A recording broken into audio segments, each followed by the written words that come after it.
first time I heard my wife moan through the bedroom wall, I told myself it was therapeutic. By the fourth time, I knew better. I'm not someone who jumps to conclusions. When Elaine first mentioned hiring a private massage therapist who would come to our home every Thursday afternoon, I thought nothing of it. She worked 60-hour weeks at her law firm. Stress relief seemed reasonable. The price, $200 per session, was steep but affordable with our dual incomes. When she asked for privacy during these sessions, I respected that too. "Just stay in your office or go out for a couple hours, Mark," she'd said with that tight smile she used when pretending something wasn't a big deal.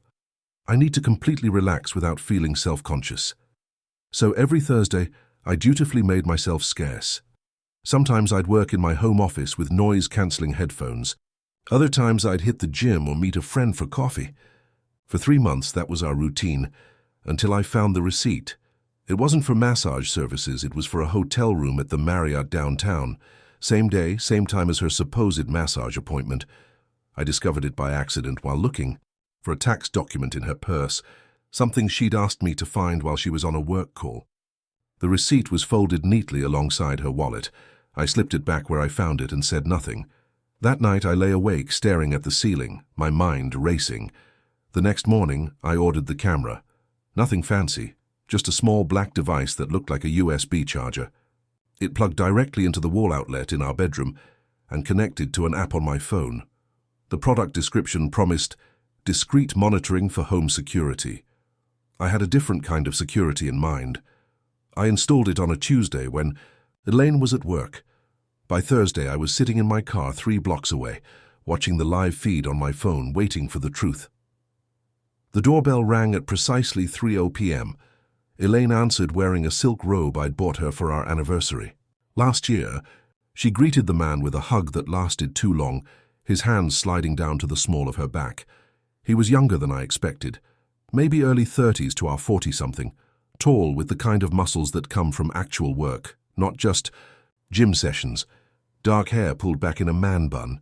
A tattoo peeked out from beneath the sleeve of his fitted t-shirt. He carried no massage table, no oils, no equipment of any kind. Just a small gym bag slung over his shoulder. They talked in the foyer for a moment, their words inaudible on my phone's tiny speaker. Then he followed her upstairs to our bedroom. I'd positioned the camera perfectly. It captured the entire room, our king-sized bed, the chaise lounge by the window, the entrance to the ensuite bathroom. The feed was clear but slightly grainy. Good enough. Elaine locked the door behind them. The man, this so-called massage therapist, dropped his bag and pulled her into a kiss before she could even turn around. She didn't resist. Her hands went to his hair, pulling it free from its elastic. He pressed her against the door, one hand braced beside her head, the other untying her robe. I watched them move to our bed, the bed we'd picked out together 6 years ago. I watched him undress her with practiced ease. I watched her writhe beneath him, making sounds I hadn't heard in years. I sat in my car, shaking, as 13 years of marriage crumbled on a 5-inch screen. His name was Carlos. I learned this because Elaine moaned it repeatedly during their hour together. Carlos, the massage therapist. Carlos, who did things to my wife that made her scream into our pillows. Carlos, who knew exactly where to touch her to make her back arch and her toes curl. I watched the entire session, my emotions cycling between rage, heartbreak, and a sickening, voyeuristic fascination. When it was over, when they'd both collapsed, in a sweaty tangle on our sheets, I turned off my phone and drove to the nearest bar. 3 whiskeys later, I still didn't know what to do. The bartender, a woman in her 50s with kind eyes and an efficiently brutal paw, eventually asked if I was okay. "My wife is cheating on me," I said, the first time I'd spoken the words aloud. Caught her in the act. She placed another whiskey in front of me without asking. Sort of hidden camera, she winced. "That's rough. What's the plan, divorce?" I stared into my glass. "I don't know yet." She nodded like this was a perfectly reasonable response. "Well, don't do anything stupid while you're drinking. Sleep on it." I did sleep on it, in our guest room, claiming a migraine when Elaine asked why. The sheets in our bedroom had been changed, the room sprayed with her favorite lavender linen mist. All evidence erased except for the digital recording saved to my cloud storage. By morning, I knew I wasn't ready for a confrontation. I wasn't ready for divorce papers or tearful confessions or the collapse of the life we'd built. What I wanted, I realized, as I watched Elaine prepare for work in her crisp blazer and pencil skirt, was more information. And maybe, though I couldn't admit it to myself yet, a taste of revenge. The next Thursday I pretended to leave but doubled back, parking where I could see our driveway. Carlos arrived in a black Audi, too expensive for a legitimate massage. Therapist salary. I watched him enter our house, then checked the camera feed. Same routine, same passion. Same betrayal playing out in 1080p on my phone screen. This became my new Thursday ritual for the next 3 weeks. I collected evidence, dates, times, screenshots. I learned that Carlos always arrived at 3 p.m. and left by 4:30. I learned that Elaine would text him around 2:45 to confirm. I learned that sometimes they showered together afterward. I also learned things about my wife I never knew. Preferences and desires she'd never shared with me. It was like watching a stranger who happened to have my wife's face and body. During this time, nothing changed between us in any way she could detect. I played the role of devoted husband perfectly. We had dinner together most nights. We watched our favorite shows. We even had sex twice, both times initiated by me, both times accepted by her with what I now recognized as performative enthusiasm. On the 5th Thursday, I didn't just watch. I followed Carlos when he left our house. He drove to an upscale gym in the financial district, Titan Fitness, according to the sign. I watched him enter, then parked and followed. The front desk woman greeted him by name. "Hey, Carlos, no private sessions this afternoon." He flashed a smile that I instantly hated. Just finished one. Thought I'd get my own workout in now. I approached after he disappeared into the locker room. "That guy a trainer here?" I asked, trying to sound casual. "Carlos." "Yeah, he's one of our top personal trainers. Want me to get you on his schedule? He specializes in rehabilitation and deep tissue work." "Deep tissue work," I repeated. "I bet he does," she didn't catch my tone. "Absolutely. He's certified in several massage therapy techniques too. Very popular with our female clients." She winked. "Can't imagine why." I left without responding. In the parking lot, I pulled up the gym's website on my phone. There he was, Carlos Reyes, personal trainer and massage specialist. His bio mentioned certification in Swedish and deep tissue massage, rehabilitation for sports injuries, and a bachelor's degree in kinesiology. So he wasn't completely lying about his qualifications, just about everything else. I saved his full name and continued my research at home. Social media provided the rest. His age, 34, his relationship status, single of course, his hobbies, rock climbing, Brazilian jiu-jitsu, and apparently fucking other men's wives. That night I lay awake next to Elaine, listening to her peaceful breathing, wondering how many other husbands had found themselves in my position. How many other marriages had Carlos Reyes infiltrated with his strong hands and practiced seduction? By morning, the seed of a plan had taken root in my mind. If Carlos was so fond of massage, perhaps he'd enjoy being worked over himself. I signed up as a new client at Titan Fitness the following Monday. Not with Carlos, I wasn't ready for a face-to-face, but with another trainer named Marcus. I explained that I was recovering from a back injury and wanted to strengthen my core. All true, if somewhat dated information. The real injury had healed 2 years ago, but the story gave me a reason to be there. Over the next 2 weeks, I established a routine at the gym, always arriving at the same time. Late afternoons when the after-work crowd started filtering in.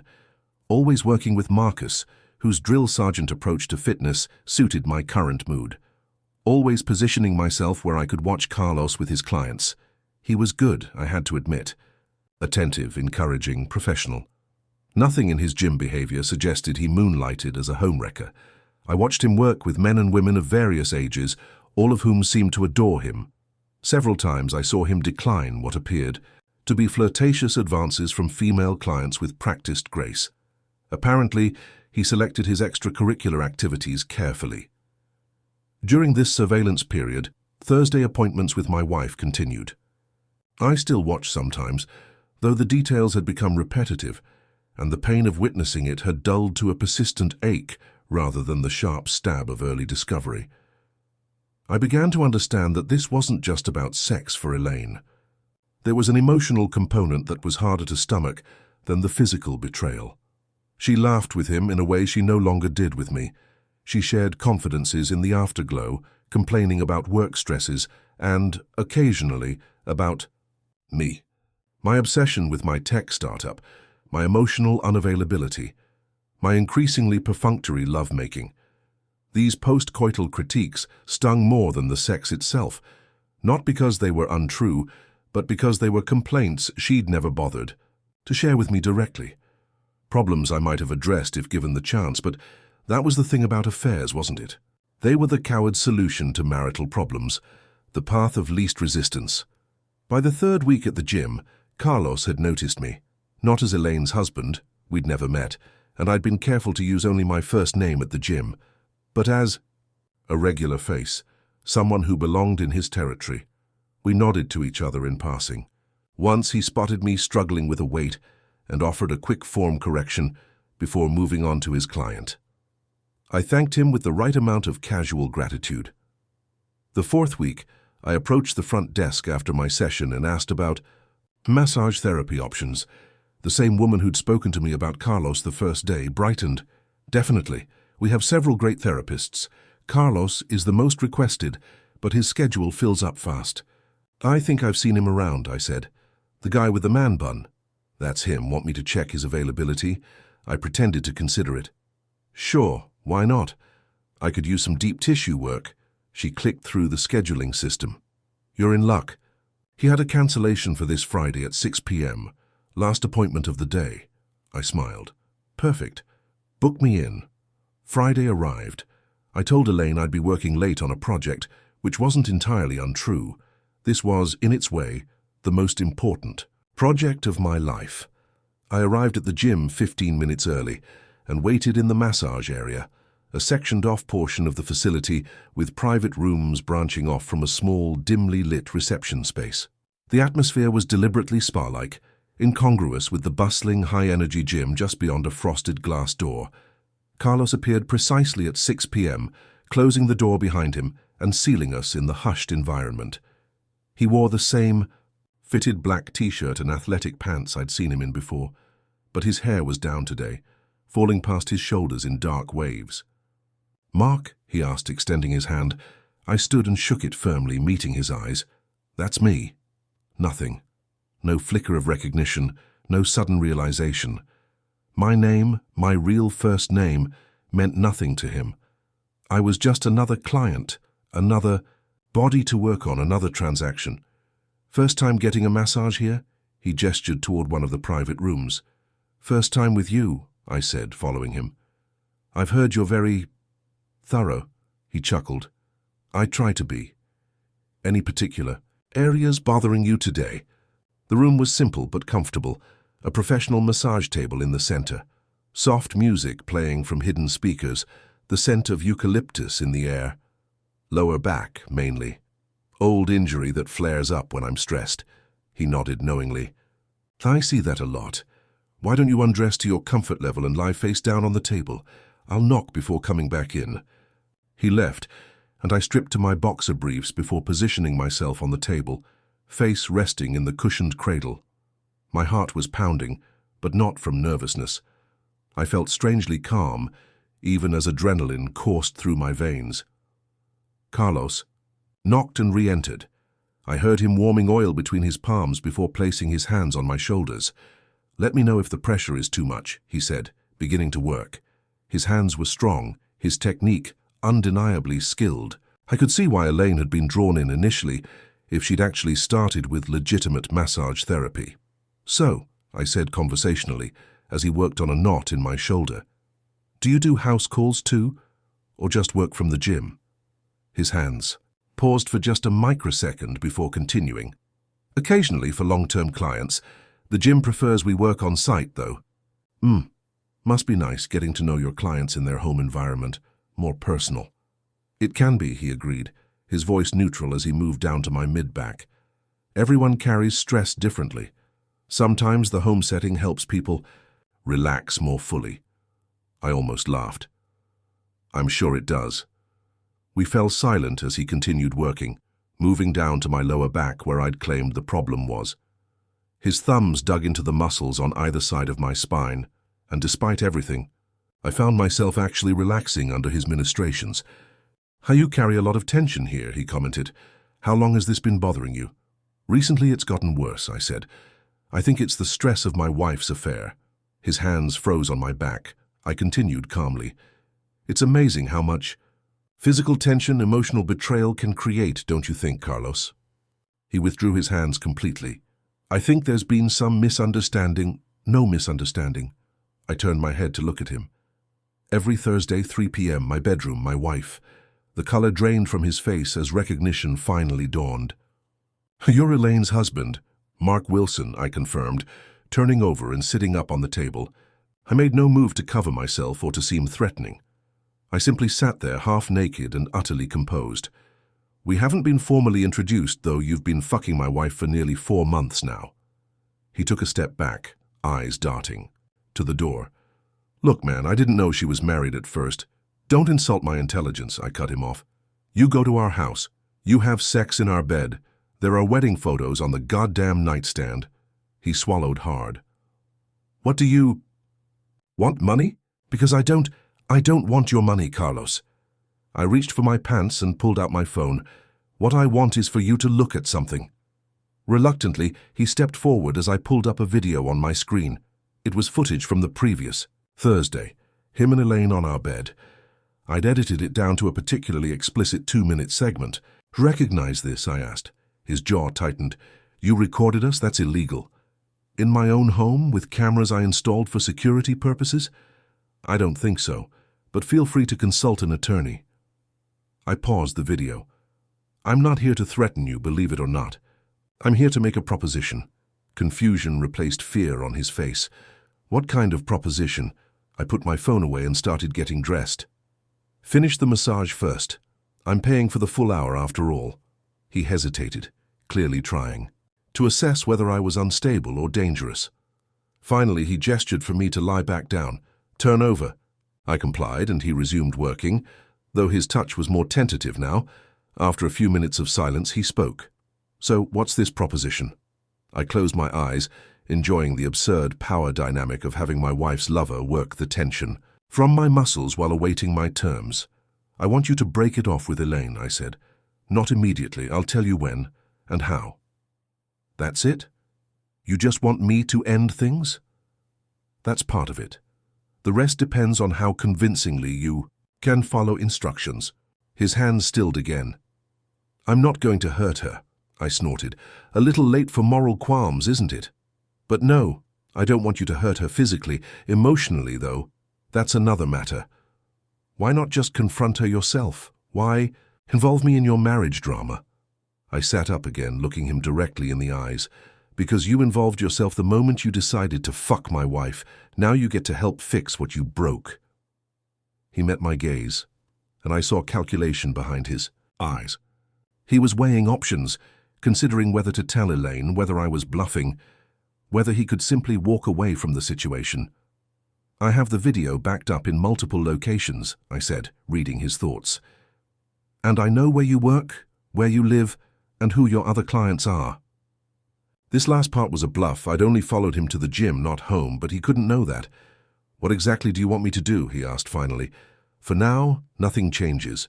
Keep your Thursday appointments. Act normal with Elaine." I stood and finished dressing. "I'll be in touch with details. In the meantime, I'll be sending you a friend request on Instagram. Accept it. That's how we'll communicate." "This is insane," he muttered. "No, Carlos. Insane was thinking you could fuck another man's wife without consequences." I checked my reflection in the small mirror on the wall, straightening my collar. The massage was excellent, by the way. 5 stars. I can see why Elaine keeps coming. Back? I left him standing there, stunned and silent, and walked out through the gym, nodding politely to the receptionist on my way. In my car, I finally allowed myself to feel the full impact of the confrontation. My hands trembled slightly as I gripped the steering wheel, but beneath the adrenaline crash was something I hadn't felt in months: control. Phase 1. Complete. I sent the Instagram friend request that night from a newly created account under a pseudonym. Carlos accepted it within an hour. I immediately sent him a direct message. Continue as normal next Thursday. I'll be watching. He read it but didn't respond. At home, I maintained the charade of oblivious husband. Elaine and I moved through our weekend routines: farmer's market on Saturday morning, dinner with friends Saturday night, lazy Sunday brunch followed by separate activities: her, yoga class; me, supposedly work, but actually planning. On Monday, I implemented the next step of my plan. I booked a room at the Marriott downtown, the same hotel where Elaine had met Carlos before bringing him to our home. I paid in cash and used my middle name on the registration. Then I messaged Carlos again. This Thursday, suggest to Elaine that you meet at the Marriott instead of our house. Room 718. Key will be at the front desk under James Taylor. This time he responded, "Why?" "Because I said so. And because if you don't, the video goes to the gym management first, then gets uploaded everywhere else." 20 minutes later. Fine. On Thursday morning, I told Elaine I had an important investor meeting and would be gone until late evening. She seemed relieved, perhaps because it meant she wouldn't have to manufacture a reason for me to leave during Carlos's visit. "Good luck with the investors," she said, kissing me on the cheek as I left. I drove to my office and actually did work for most of the day, maintaining appearances in case she checked my location through our shared app. At 2:30 I received a text from my hidden camera, motion detected in the bedroom.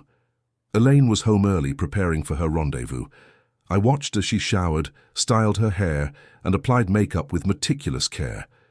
She selected lingerie I'd never seen before, black lace with red accents, far more revealing than anything she'd worn for me in years. At 2:47 her phone buzzed. She read the message, frowned slightly, then typed a response. A moment later she was gathering her things and changing into a conservative dress that would draw no attention in a hotel lobby. I smiled. Carlos had followed instructions. I left the office and drove to the Marriott, timing my arrival for 3:30, enough time for them to be fully engaged but not yet finished. I used the hotel's side entrance and took the service elevator to the 7th floor, having memorized the layout during an earlier reconnaissance visit. Room 718 was at the end of the hallway, around a corner from the main corridor. Perfect for my purposes. I used my keycard and entered silently. The sounds from the bedroom area were unmistakable. I closed the door with deliberate force. The noises stopped instantly. "Carlos?" Elaine's voice, breathless and confused. I walked toward the bedroom portion of the suite, footsteps heavy on the carpet. "Mark." Elaine appeared in the doorway, clutching a sheet around her naked body, her expression a mask of horror. "What? How'd she get dressed, Elaine?" I said calmly. Carlos emerged behind her, already pulling on his pants, his face a study in manufactured surprise. If I hadn't orchestrated this whole scenario, I might have believed his shock was genuine. "What the fuck?" he exclaimed. "Who's this?" Elaine turned to him, confusion compounding her distress. "My husband," she whispered. "Your what?" Carlos backed away, looking from her to me. "You're married?" "What the fuck, Elaine?" His performance was better than I'd expected. Perhaps he'd missed his calling as an actor, rather than a home-wrecking massage therapist. "Don't play dumb," I told him, though my tone conveyed the opposite instruction. "Those wedding rings aren't for decoration." I never saw any rings," he stammered, looking accusingly at Elaine. "You always take them off before I arrive. This wasn't part of our script, but it was a nice touch." Elaine did indeed remove her rings before their sessions, something I'd noticed in the videos. "Mark." "I can explain," Elaine began, tears forming in her eyes. Can you explain 4 months of lying to my face? Can you explain bringing this—" I gestured at Carlos, "into our bed week after week while I worked to support us?" "You're never there," she cried. "You're always working, always distracted. I needed something for myself." "So you decided to fuck your massage therapist instead of talking to your husband. That was your solution." Carlos was fully dressed now, gathering his things with frantic energy. "I'm out of here. I don't do married women. This is fucked up, Elaine." "Carlos, wait." She reached for him, the sheet slipping dangerously. He shook his head vehemently. No way. We're done. Completely done. He brushed past me toward the door. I grabbed his arm as he passed, hard enough to be convincing but not enough to actually hurt. You think you can just walk away? I growled. Mark, don't, Elaine pleaded. It's not his fault. He didn't know. I released Carlos with a slight push. Get out. If I ever see you again, I won't be this calm. He didn't need to be told twice. The door slammed behind him, leaving Elaine and me alone in the hotel room she'd paid for with our joint credit card. She sank onto the bed, still clutching the sheet. How did you find out? I sat in the armchair opposite the bed, maintaining physical distance. Does it matter? I know everything, Elaine, every Thursday for the past 4 months, sometimes here, sometimes in our home, in our bed. She flinched at each statement. I never meant for this to happen. No one ever does, I said.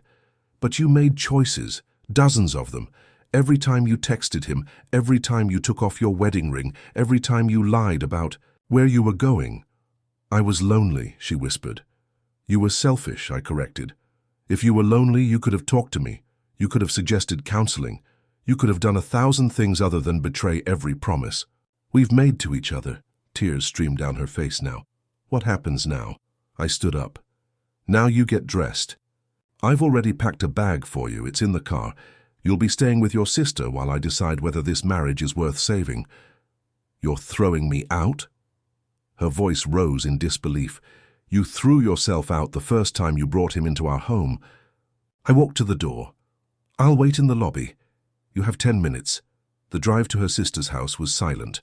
Elaine stared out the passenger window, occasionally wiping away tears. I focused on the road, my emotions carefully contained behind a wall of icy determination. When we arrived, I popped the trunk but didn't get out. I've already called Lisa. She's expecting you. Elaine made no move to exit the car. Mark, please, can we talk about this? Can we try to fix it? I finally looked at her, really looked at her for the first time since the hotel. Her makeup was smeared, her hair disheveled, her expression desperate. In that moment, I felt a complicated surge of emotions. Anger, yes, but also sadness and, most surprisingly, a lingering love that refused to die despite everything. Maybe, I said, softening slightly, but not today. Today I need space. She nodded, accepting this small concession. Will you call me? When I'm ready. She got out and retrieved her bag from the trunk. As she walked toward her sister's front door, I could see Lisa waiting, her expression a mixture of concern and disappointment. Elaine had always been the successful sister, the one who had it all together. Now their roles were temporarily reversed. I drove home, the house eerily quiet without Elaine's presence. I went straight to our bedroom and stripped the bed, stuffing the sheets into a garbage bag rather than the laundry. Then I showered for nearly an hour, as if I could wash away the past 4 months with hot water and soap. Later that night, I received a text from an unknown number. It's Carlos, we need to talk. I ignored it and poured myself a drink instead. The next morning, I checked my hidden camera feed out of habit, only to find it had been disconnected. I logged into the camera's cloud storage and discovered that Elaine had found and removed the device shortly before leaving for her Thursday rendezvous. So she'd known. Maybe not from the beginning, but she'd known I was watching and had continued the affair anyway. The realization added a new dimension to her betrayal. I was contemplating this when my phone buzzed with another text from Carlos. Seriously, man, we need to talk. This has gone too far. This time I responded, nothing to talk about. You did your part. We're done. She's been calling me non-stop. Wants to meet and talk. I hadn't anticipated this complication. And I think she suspects something. I frowned at the screen. What did you tell her? Nothing yet. But she's not stupid. She keeps asking how you knew where we'd be. He had a point. I'd been so focused on orchestrating the confrontation that I hadn't fully considered how Elaine would process the logistics of my appearance. Ignore her calls, I texted back. Block her if necessary, already tried. She showed up at the gym this morning. Shit, I muttered aloud. What did she say? Wanted to know if I'd told you about us. Said the timing was too convenient. That you'd never go to the Marriott randomly. He was right. Elaine was far from stupid. She was a corporate attorney who made her living finding inconsistencies in contracts and testimonies. Meet me in an hour. Coffee shop on 7th and Pine. Carlos was already there when I arrived, sitting in a corner booth with his back to the wall, scanning the cafe with nervous energy. He'd chosen a table far from other patrons, smart. I ordered a coffee at the counter before joining him. Neither of us spoke until the barista had delivered my drink and retreated. "This is messed up," he said finally, his voice low. "I did what you asked. Now I want that video deleted." I took a sip of my coffee. "The video stays where it is for now. Insurance." "Against what?" I broke it off like you wanted. "Against you. Getting cold feet and telling Elaine the truth." He leaned forward. "Look, I'm sorry about your marriage, I really am, but this blackmail shit needs to end." "It's not blackmail," I corrected. "It's leverage. And it ends when I say it ends. Why drag this out? You caught her. You confronted her. It's done." I studied him for a moment. Carlos was clearly uncomfortable with deception when not directly benefiting from it. "An interesting moral line. It's not done," I said. "Not yet. Elaine needs to understand the full impact of her choices." "By punishing her? How does that help anything?" "It's not about punishment. It's about consequences. Real ones, not the sanitized version where she confesses, cries, promises it won't happen again, and we pretend to move forward while the trust is permanently broken." He shook his head. "That's between you and her. I'm out." "You're out when I—" "Say you're out," I reminded him. "One more task, then we're finished." "What task?" His jaw clenched. I reached into my jacket and pulled out a small object, a silver key on a plain ring. I placed it on the table between us. "What's this?" he asked. "Key to a storage unit. Inside is a suitcase with $10,000 cash." His eyes widened. "What?" "The money is yours after you complete one final performance." I pushed the key toward him. "Elaine will contact you again. When she does, you'll agree to meet her. You'll tell her that yes, I knew about the affair before yesterday, that I confronted you weeks ago." "And then what?" "Then you tell her I paid. You. That our meeting at the hotel was staged for my benefit." He stared at me, understanding dawning. "You want her to think I sold her out?" "Precisely. Why? What does that accomplish except hurting her more?" I leaned back. "Elaine needs to understand that what she thought was real, your connection, your passion, was as false as her fidelity.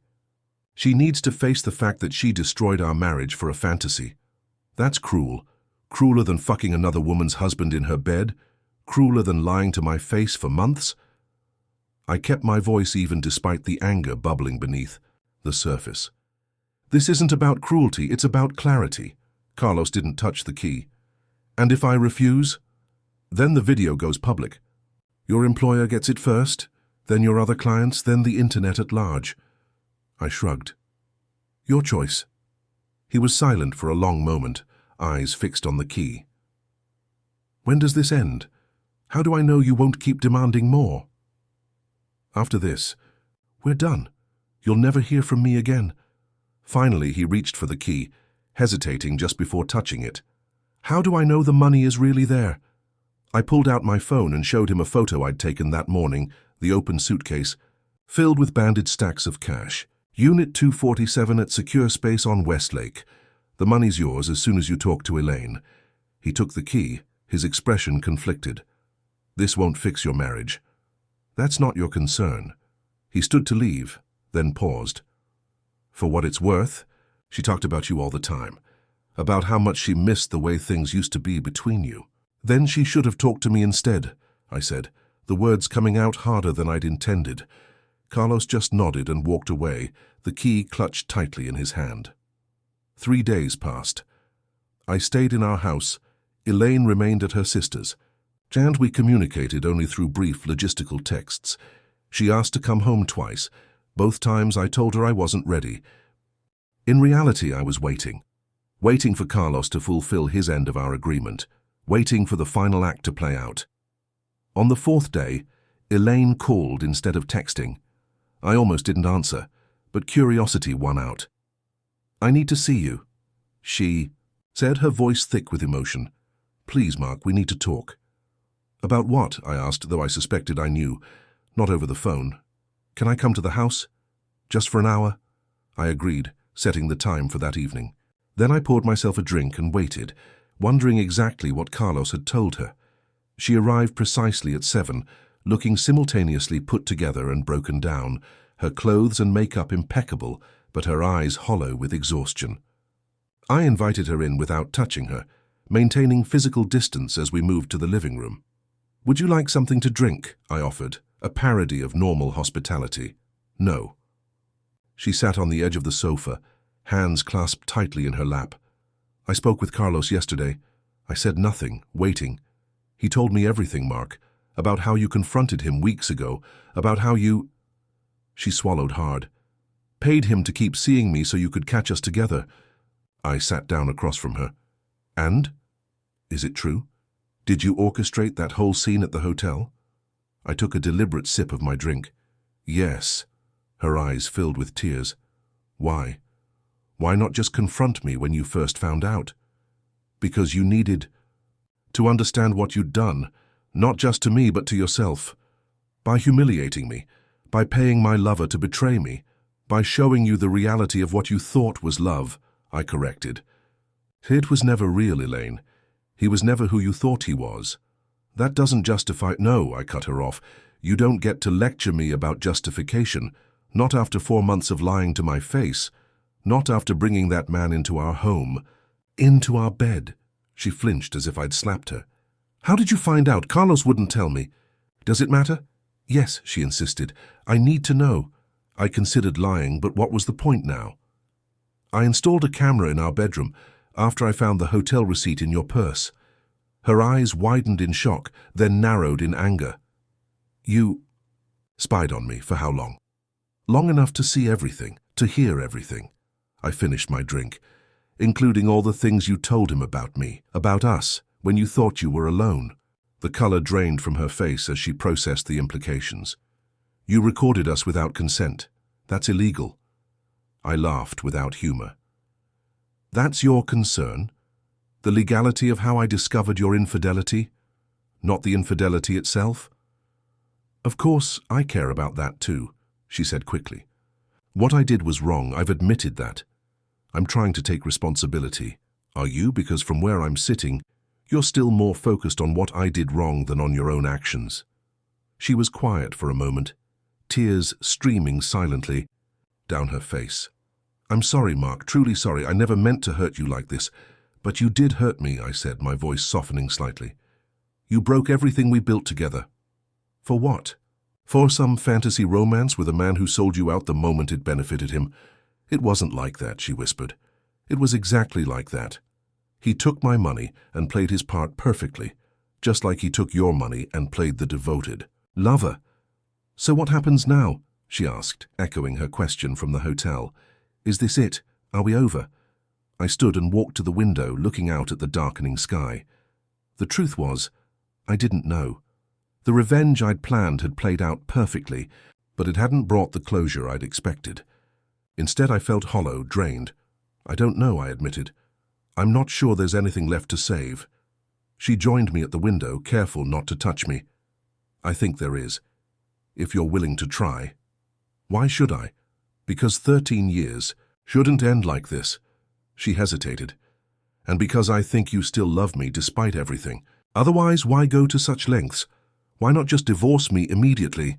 She had a point, though I wasn't ready to acknowledge it. The elaborate revenge scheme said as much about my feelings for her as it did about my anger. "I need time," I said. "Finally." "Real time, not just a few days. I understand." She moved toward the door, then stopped. "There's something else you should know." "What's that?" "Carlos lied to you, too." She turned to face me. "He didn't just tell me about your arrangement. He showed me the videos you took, all of them."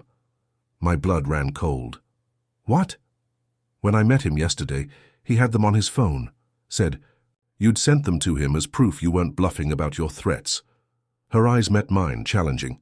"Did you really think he wouldn't make copies?" Before I could respond, she continued. "He's gone, by the way. Took the money and left town.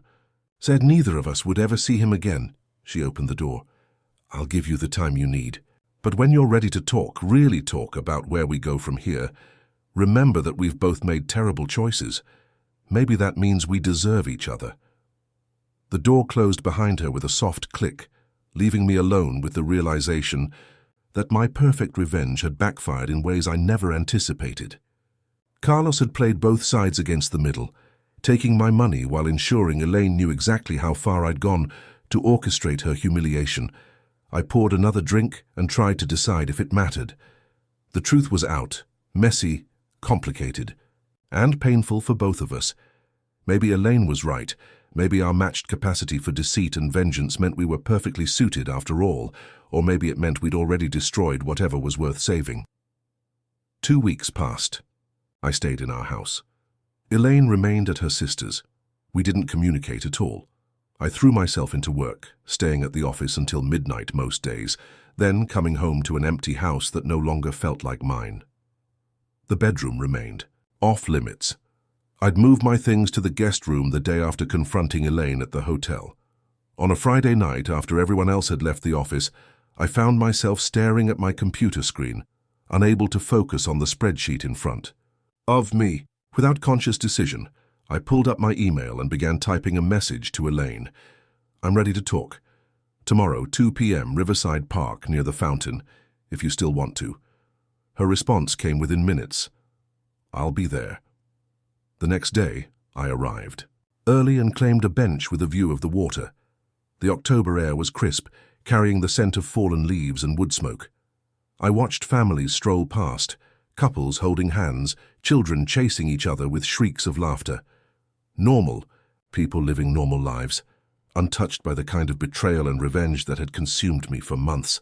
Elaine appeared precisely at 2, wearing jeans and a blue sweater I'd given her for Christmas last year. She sat beside me, maintaining a careful distance. "Thank you for meeting me," I said, breaking the silence. "Thank you for being ready to talk." She turned slightly to face me. "Where do we start?"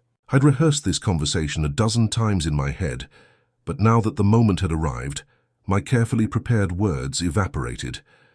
"I don't know if I can forgive you," I said simply. She nodded. "I don't know if I can forgive you either, but I think I want to try." "Why?" "Because underneath all this pain and betrayal, I still love you." She looked down at her hands. "And because I understand now what drove me to Carlos in the first place. It wasn't just physical attraction or boredom. It was loneliness, Mark. The kind that comes from living with someone who's physically present but emotionally absent." I started to protest, but she held up a hand. "That doesn't excuse what I did. Nothing could.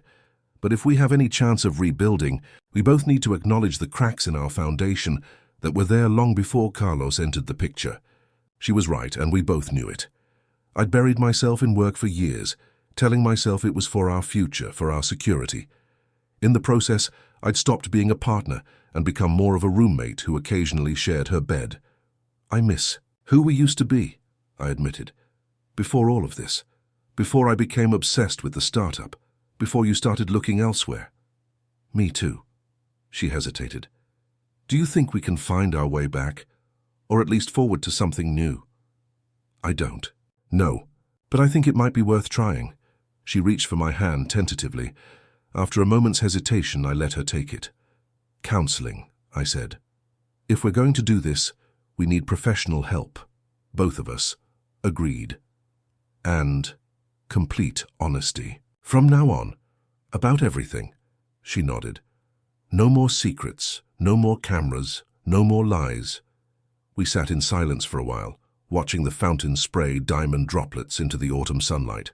Her hand felt both familiar and strange in mine, like returning to a childhood home and finding it simultaneously unchanged and utterly different.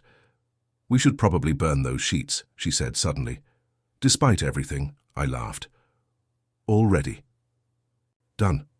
She smiled, and for just a moment, I caught a glimpse of the woman I'd fallen in love with, the one who could make me laugh even in our darkest moments. It wasn't forgiveness, not yet. It wasn't even trust. But it was something, a small spark of possibility in the ashes of what we'd both destroyed. "Come home," I said. "Not to our bedroom, not yet, but come home." She squeezed my hand. "Okay, as We walked back to my car. I realized that revenge hadn't given me what I'd hoped for. It hadn't erased the pain or restored what was broken. Only time could do that, if anything could. But in its twisted way, the entire ordeal had forced us both to confront truths we might have otherwise ignored, until it was too late. Sometimes I thought, watching Elaine's profile as she gazed out the car window, destruction is merely the first step toward rebuilding something stronger. Whether that would be true for us remained to be seen, but for the first time in months, I found myself willing to wait and find out.